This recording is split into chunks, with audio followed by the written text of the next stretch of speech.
The first piece that I'm going to talk about is our FY21 priorities, and then we'll go into the budget.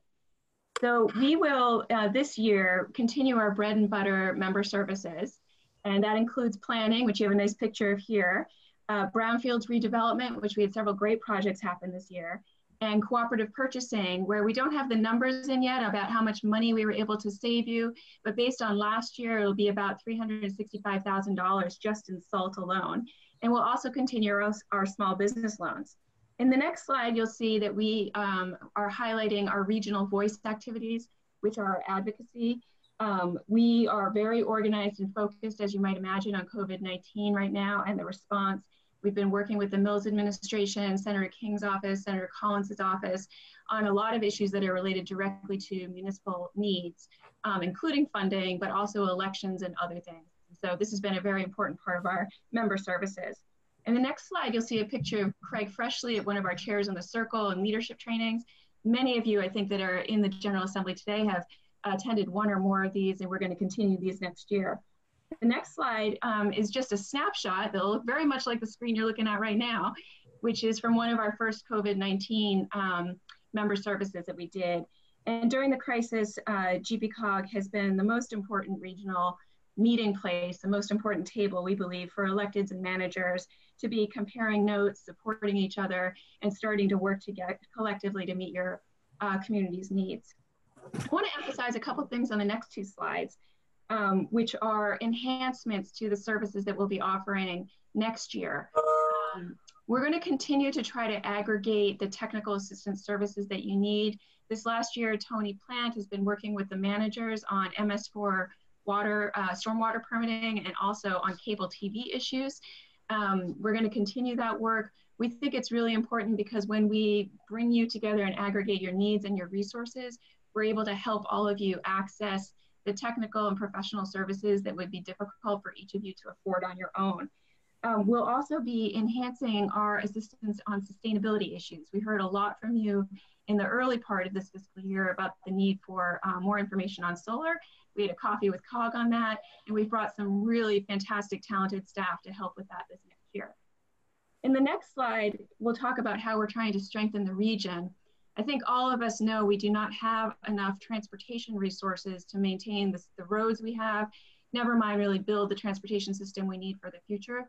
So we're going to be thinking about how to expand investments. This last year, we've been mostly doing it by going after discretionary federal grants, and several of our transit agencies, including Casco Bay Lines, Metro, Shuttle Bus Zoom, have all been very successful in getting some more resources into the region. About 5 of you have taken commitments to expand housing choices in priority centers by expanding choices by about 10%. We're excited about thinking about this, even though we're having some questions about the commercial real estate market. We know that the housing market has not gone away, and we're going to need to serve more people. We'll continue to work on coordination amongst transit agencies, and the second part of our program today is really focused on that during the conference and what lies ahead for the public transportation network. And then lastly, we are positioning ourselves to be a technical resource to all of you, as well as to the state, on transportation issues, particularly revenue issues, on climate, and also on broadband. And we brought some new capacity in on climate and broadband to help us with that. So with that, we're going to go right into the budget. We're going to start with Tony, who's going to share an important decision that the executive committee made a couple weeks ago. Thank you, Christina. In 2017, the General Assembly approved a dues increase to restore GPCOG's capacity to provide high quality, responsive member services. Over the last 18 to 24 months, we've delivered on that, particularly over the last 3 to 6 months. The dues increase at the time was based on how much the purchasing power of each dues dollar had eroded over the 28 years that the dues rate remained constant. Over the last 3 months, we've also experienced an unfolding global pandemic, its associated economic fallout, and for our members, the fiscal impact in their budgets. Based on what we as a leadership team heard from our member communities as well as the world around us, we recommended to the executive committee that a 20% dues credit be included in the budget for fiscal year 2020-2021.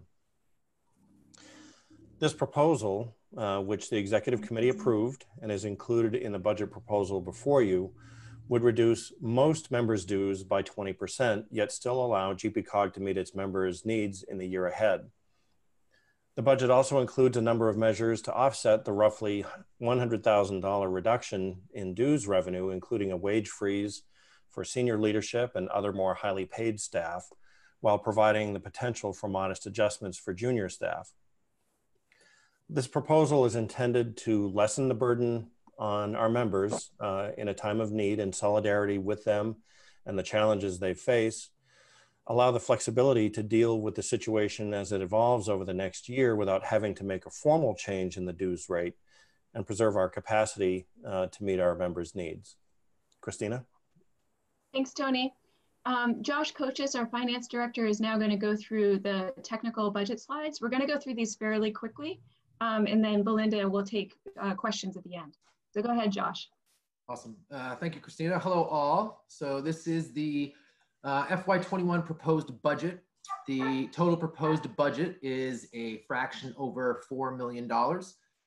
This represents an increase from FY20 of approximately $299,000. As you can see, the budgeted expenses are split into three major categories for this slide, which is personnel, consulting, and other direct expenses. Personnel expenses are budgeted at $1.67 million, which is an increase of approximately $135,000 from the prior year. So budgeted FTEs actually remained pretty consistent with the prior year. However, there are three primary reasons for the increase. First is the change in the composition of staff. Staff positions compared to the prior year are more senior and include a new transportation engineer and director of innovation and resilience. Secondly, salary adjustments were provided to several senior staff in FY20 who took on additional roles and responsibilities. So they are budgeted at a higher amount than the prior year. And finally, the third reason is the addition of 4 part-time interns or associates. And as Tony mentioned, while personnel costs are budgeted to increase, GPCOG has decided to freeze wages in FY21 for all employees currently making $60,000 per year or more. And additionally, for any staff under that threshold, we are capping the maximum salary increase to 1.5%. Consulting expenses represents the second largest budgeted expense to GPCOG and is budgeted at $1.25 million. This represents an increase of approximately $216,000. Now, the primary reasons for the increase in budgeted consulting expenses are due to 3 projects that are ongoing that require heavy consultant use. 2 of those projects, which are the Transit Stop Access Project and the High Crash Locations Assessment, are funded with capital transportation dollars. And all of that funding is passed through to consultants. And the third project, which is our local food promotion program, is ending June 30th, 2021, with a significant amount of the work to be completed in FY21 by consultants. And finally, other direct expenses is budgeted at $1.13 million and represents a small decrease of about $52,000. And this decrease is actually pretty much entirely due to a large reduction in budgeted expenses for doubtful accounts for our revolving loan fund programs. Most of the loans in default were written off in FY19 and FY20. So that meant a large reduction in budgeted expenses for FY21. You can go to the next slide. So this slide shows GPCOG's revenues as a percentage of each program. As you can see, the majority of our work is related to 3 main programs. 47% of our work is centered around transportation projects. Next, approximately 31% of our work is related to economic development. And finally, approximately 11% of our work is funded through member services, which is comprised of annual member dues and our cooperative purchasing program. Next slide, please. Thank you. This slide shows the percentage of GPCOG's revenues by source, the vast majority of which come directly from federal sources, such as the U.S. Department of Transportation and the Environmental Protection Agency. Annual member dues comprise 10.4% of GPCOG's revenues, while 9.9% of annual revenues come from state sources, with the remaining categories account for the remaining 9% of our annual revenues. Last slide. And finally, this next slide shows the percentage of GPCOG's expenses by category. The majority of GPCOG's expenses come from 3 categories. So personnel, which includes salaries and fringe benefits, counts for 42% of GPCOG's annual expenses. Consulting expenses, which include engineering, legal services, audit fees, and other such expenses, comprises 31% of GPCOG's expenses. And finally, other direct expenses, which include costs such as business line insurances, professional development, advertising, doubtful accounts, etc., comprises 20% of GPCOG's total expenses. And that is all I have. Great, thanks, Josh. And we just have 2 more slides for you about how we're spending the dues in particular, since I know this group is probably most interested in that. And this slide just basically tells you that about half of the dues that were projected, so it's 20% less than the normal year, but half the dues will go directly to member services, and then half the dues are used as match for those federal funds that make up about 70% of our budget.